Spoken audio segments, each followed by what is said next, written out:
শুরুতেই জানিয়ে দেব আমাদের হাতে থাকা আজকের সর্বশেষ বাংলা আপডেট সংবাদ। জাতীয় সংসদ নির্বাচন কবে হবে এবং কোন তারিখে হবে তা জানালেন ডক্টর ইউনূস। এরপর জানিয়ে দেব ৭১-এর বিজয় আসলে ২৪-এর গণ অভ্যুত্থানের স্বাধীনতা পূর্ণতা পেয়েছে, মন্তব্য করেছেন উপদেষ্টা নাহিদ ইসলাম। এরপর জানিয়ে দেব বাংলাদেশে ইন্টারনেট ট্রানজিট না দিলে যে সমস্যায় পড়বে ভারতের সেভেন সিস্টার্স।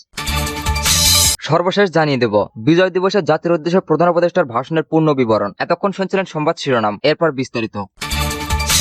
২০২৫ সালের শেষ থেকে ২০২৬-এর প্রথমার্ধের মধ্যে নির্বাচন হতে পারে, মন্তব্য করেছেন ডক্টর ইউনূস। অন্তর্বর্তী সরকারের প্রধান উপদেষ্টা ডক্টর মোহাম্মদ ইউনূস বলেছেন, মোটা দাগে বলা যায় ২০২৫ সালের শেষ দিকে ২০২৬ সালের প্রথমার্ধের মধ্যে নির্বাচনের সময় নির্ধারণ করা যায়। ছাত্র জনতার অভ্যুত্থানের পরবর্তী প্রথম মহাবিজয় দিবস উপলক্ষে আজ সোমবার ১৬ ডিসেম্বর জাতির উদ্দেশ্যে দেওয়া ভাষণে ডক্টর ইউনূস এ কথা বলেন। সকাল ১০টায় জাতির উদ্দেশ্যে ভাষণ দেন তিনি। তার ভাষণ বাংলাদেশ টেলিভিশন ও বিটিভি ওয়ার্ল্ডে সম্প্রচার করা হয়। ডক্টর ইউনূস তার ভাষণে বলেন, আমি সকল প্রধান সংস্কারগুলি সম্পন্ন করে নির্বাচনের আয়োজনের ব্যাপারে বারবার আপনাদের কাছে আবেদন জানিয়েছি। তবে রাজনৈতিক ঐক্যমতের কারণে আমাদেরকে যদি অল্প কিছু সংস্কার করে ভোটার তালিকা নির্ভুলভাবে তৈরি করা সম্ভব হয়, তাহলে সেই ভিত্তিতে নির্বাচন সম্পন্ন করতে হবে। তাহলে ২০২৫ সালের শেষের দিকে নির্বাচন অনুষ্ঠান হয়তো সম্ভব হবে। আর যদি এর সঙ্গে নির্বাচন প্রক্রিয়া এবং নির্বাচন সংস্কার কমিশনের সুপারিশের পরিপ্রেক্ষিতে এবং জাতীয় ঐক্যমতের ভিত্তিতে প্রত্যাশিত মাত্রার সংস্কার যোগ করি, তাহলে অন্তত আরো ৬ মাস অতিরিক্ত সময় লাগতে পারে। মোটা দাগে বলা যায় ২০২৫ সালের শেষ দিক থেকে ২০২৬ সালের প্রথমার্ধের মধ্যে নির্বাচনের সময় নির্ধারণ করা যায়।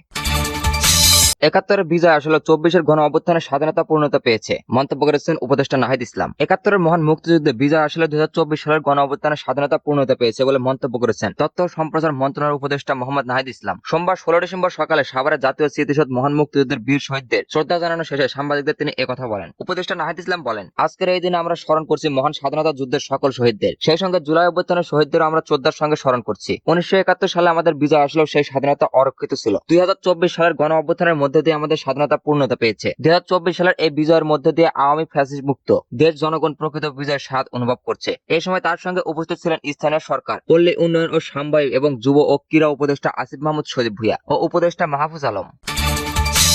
বাংলাদেশে ইন্টারনেট ট্রানজিট না দিলে যে সমস্যায় পড়বে ভারতের সেভেন সিস্টার্স। ভারতের উত্তর পূর্বাঞ্চলে ইন্টারনেট সংযোগের মনোনয়নের জন্য বাংলাদেশ থেকে কেবলের মাধ্যমে ইন্টারনেট দেওয়ার যে দ্বিতীয় পরিকল্পনাটি নেওয়া হয়েছিল তা থেকে পিছিয়ে আসার সিদ্ধান্ত নিয়েছে বাংলাদেশ টেলিযোগ নিয়ন্ত্রণ কমিশন বিটিআরসি। ভারত ও বাংলাদেশের গণমাধ্যমের একাংশে এই খবর প্রকাশ করার পর তা নিয়ে আলোচনা হচ্ছে ভারতের তথ্য প্রযুক্তি মহলে। ওই প্রস্তাবিত পরিকল্পনা অনুযায়ী সমুদ্রের নিচ দিয়ে কেবল বাংলাদেশের ভূপৃষ্ঠে ল্যান্ডিং স্টেশনে আসার পর সেখান থেকে ত্রিপুরা হয়ে ভারতের উত্তর পূর্বাঞ্চলের সাথে দ্বিতীয় একটি সংযোগ দেওয়ার কথা ছিল। তবে ২০২১ সাল থেকে চালু হওয়া প্রথম ইন্টারনেট সংযোগটি অবশ্য এখনো চালু আছে। ভারতের বিশ্লেষকরা মনে করেছেন, বাংলাদেশে যদি সত্যি বাড়তি ব্রডব্যান্ড ইন্টারনেট প্রস্তাবিত সংযোগটি না দেয়, তাহলে উত্তর পূর্ব ভারতের তথ্য প্রযুক্তির ক্ষেত্রে উন্নয়নে বিশেষ প্রভাব পড়বে। ভারতের নিজস্ব যা ইন্টারনেট ব্রডব্যান্ড আছে তা ওই অঞ্চলের জন্য এখনো যথেষ্ট বলে মনে করছেন ব্যবসায়ী মহল। আবার ব্রডব্যান্ডের চাহিদা বাড়লে তা সামাল দেওয়ার জন্য নিজস্ব পরিকল্পনা অনেক বছর আগে থেকেই করা আছে বলে জানাচ্ছে বিশ্লেষকরা। তাদের কথায় বাংলাদেশের সাথে প্রস্তাবিত ব্রডব্যান্ড সংযোগটি ছিল একটি বিকল্প মাত্র।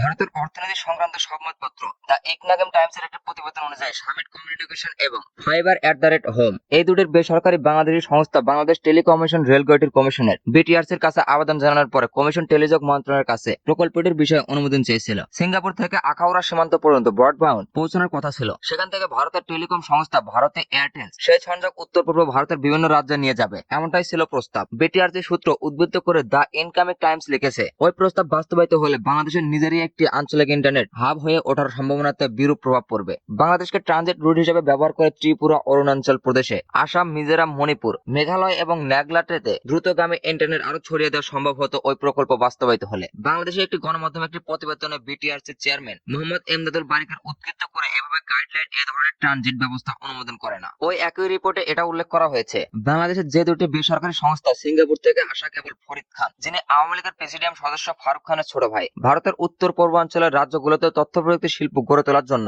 ভারত সরকার নানা প্রকল্প নিয়েছে গত কয়েক বছরে। প্রতিটি রাজ্যে যেমন গড়ে তোলা হয়েছে সফটওয়্যার পার্ক, তেমনি আসামে বড় বড় তথ্য প্রযুক্তি সংস্থা গড়ে তুলেছে তাদের নিজস্ব পরিসর। এর মধ্যে উল্লেখযোগ্য হলো টাটা গ্রুপের প্রায় ৭,০০০ কোটি রুপি বিনিয়োগ করে সেমিকন্ডাক্টর কারখানা গড়ে তোলার প্রস্তাব। ভারত সরকারের উত্তর পূর্বাঞ্চল উন্নয়ন মন্ত্রণালয়ের দেওয়া তথ্য অনুযায়ী এশিয়ার চতুর্থ বৃহত্তম হাইপার স্কেল ডেটা সেন্টার সিটিআরএলসি আসামে একটা বৃহৎ ডেটা সেন্টার গড়ে তোলার ঘোষণা দিয়েছে। ভারতের সরকারের ন্যাশনাল ডেটা সেন্টারের উত্তর পূর্বাঞ্চলের জন্য পৃথক ডেটা সেন্টার গড়ে তোলার কাজ শুরু করেছে ২০২১ সালে। এছাড়াও ড্রোন তৈরির শিল্প, সফটওয়্যার নির্মাণের মতো নতুন শিল্পকারদের সেখানে গড়ে উঠেছে। তথ্য প্রযুক্তি শিল্প যত বাড়বে ততই ইন্টারনেটের ব্রডব্যান্ডের প্রয়োজন হবে, এটাই স্বাভাবিক। তাই বাংলাদেশ থেকে প্রস্তাবিত দ্রুতগামী ইন্টারনেট সংযোগ যদি এখন আর না পাওয়া যায়, তাহলে কতটা সমস্যায় পড়তে পারে উত্তর পূর্ব ভারতের ক্রমবর্ধমান তথ্য প্রযুক্তি শিল্প। ভারতের এক শীর্ষ বাণিজ্যিক সাভার কর্মকর্তার নাম উল্লেখ না করার শর্তে বলেছিল, বাংলাদেশ থেকে প্রস্তাবিত সংযোগ এলে কোনো সমস্যাই হবে না, কারণ এই অঞ্চলের তথ্য প্রযুক্তি শিল্পের উন্নয়ন হলেও সেখানে বিবৃতর মতো সংস্থা যাদের নির্বিচ্ছিন্ন দ্রুতগামীর ইন্টারনেট প্রয়োজন তা এখনো সংস্থার কমই আছে। যদিও বিবৃতি করে তোলার জন্য বিনিয়োগকারীদের উৎসাহ দিতে উত্তর পূর্বাঞ্চল উন্নয়ন মন্ত্রণালয়, যার জন্য আর্থিক সহায়তা করা হয়। কলকাতা থেকে আসামের গুয়াহাটি নিজের সফটওয়্যার ফেয়ারমানিতে ব্যবসায় একটা বড় অংশ সরিয়ে নিয়ে গেছেন সেন্ট মার্টিন এর প্রতিষ্ঠাতা ও প্রধান কার্যবাহী অফিসার শান্তনু সোম।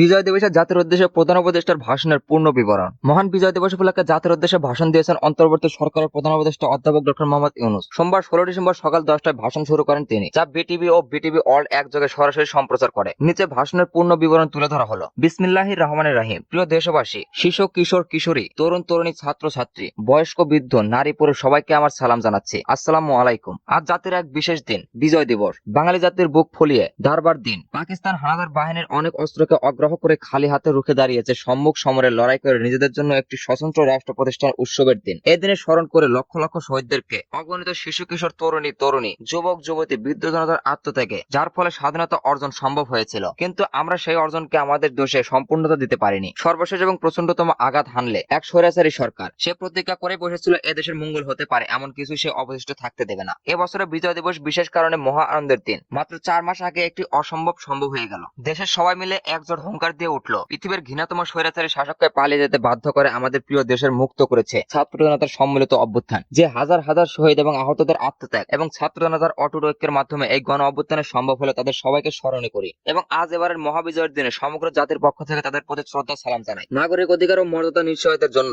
গণতন্ত্রের জন্য একটি বৈষম্যহীন দেশ গড়ার তাগিদে ছাত্র জনতার স্বৈরাচারের রক্ত চুক্ষে উপেক্ষা করে রক্ত দিয়ে 4 মাস আগে নতুন বাংলাদেশ গড়ার জন্য যে ঐক্য গড়ে তুলেছিল, সেই ঐক্য এখনো পাথরের মতো মজবুত আছে। মাত্র কয়েকদিন আগে জাতির আবার গর্জে উঠে সমগ্র পৃথিবীকে সে কথা জানিয়ে দিয়েছে, যখন পরাজিত শক্তি নড়েচড়ে ওঠার চেষ্টা করেছিল, সকল রাজনৈতিক দলের এবং সকল ধর্মের শীর্ষ ব্যক্তিদের এবং ছাত্রদের সমাবেশের মাধ্যমে এক কণ্ঠে সাজানোর ঘোষণা নিয়েছিল আমরা যে নিরড় ঐক্যের মাধ্যমে অভ্যুত্থান করেছি, সেই ঐক্য আরো জোরদার হয়েছে। 4 মাসের ব্যবধানে আমাদের ঐক্য কোথাও শিথিল হয়নি। নতুন বাংলাদেশ গড়ার সংলাপে আমরা অটুট আছি। বহির্বিশ্বের চতুর্থ পূর্ণ প্রচারণা দিয়ে যারা আমাদের মধ্যে দূরত্ব সৃষ্টি করার চেষ্টা করছে, তারা দূরত্ব সৃষ্টি করতে পারেনি, বরং যারা জাতিকে সড়ক বা উচ্চ কণ্ঠে তারা ঐক্যভাবে পৃথিবীর সামনে তুলে ধরতে উজ্জীবিত করেছে। পরাজিত শক্তি তাদের পরাজয় কিছুতেই মেনে নিতে পারছে না। তারা প্রতিদিন দেশের ভেতরে এবং বাইরে থেকে জনতার অভ্যুত্থানকে ব্যর্থ করার জন্য বিপুল অর্থ ব্যয়ে নানা ভঙ্গিতে তাদের চেষ্টা চালিয়ে যাচ্ছে। প্রচার করা হাজার হাজার কোটি টাকা তাদের আয় রয়েছে, তাদের সুবিধাভোগী সর্বত্র ছড়িয়ে আছে। আমাদের ঐক্য অটুট থাকুক বলে আমাদেরকে একের লক্ষ্যে থাকতে হবে। সজাগ থাকুন, নিজের লক্ষ্যকে জাতির লক্ষ্যের সঙ্গে একীভূত করুন। পৃথিবীর কোন শক্তি আমাদেরকে লক্ষ্য অর্জন করতে পারবে না। আমি দেশের গণমাধ্যম কর্মী ও জনগণের প্রতি আহ্বান জানাই, বিশ্বের কাছে দেশের প্রকৃত চিত্র তুলে ধরুন। অপপ্রচারের বিরুদ্ধে সত্যতা হোক আমাদের হাতিয়ার।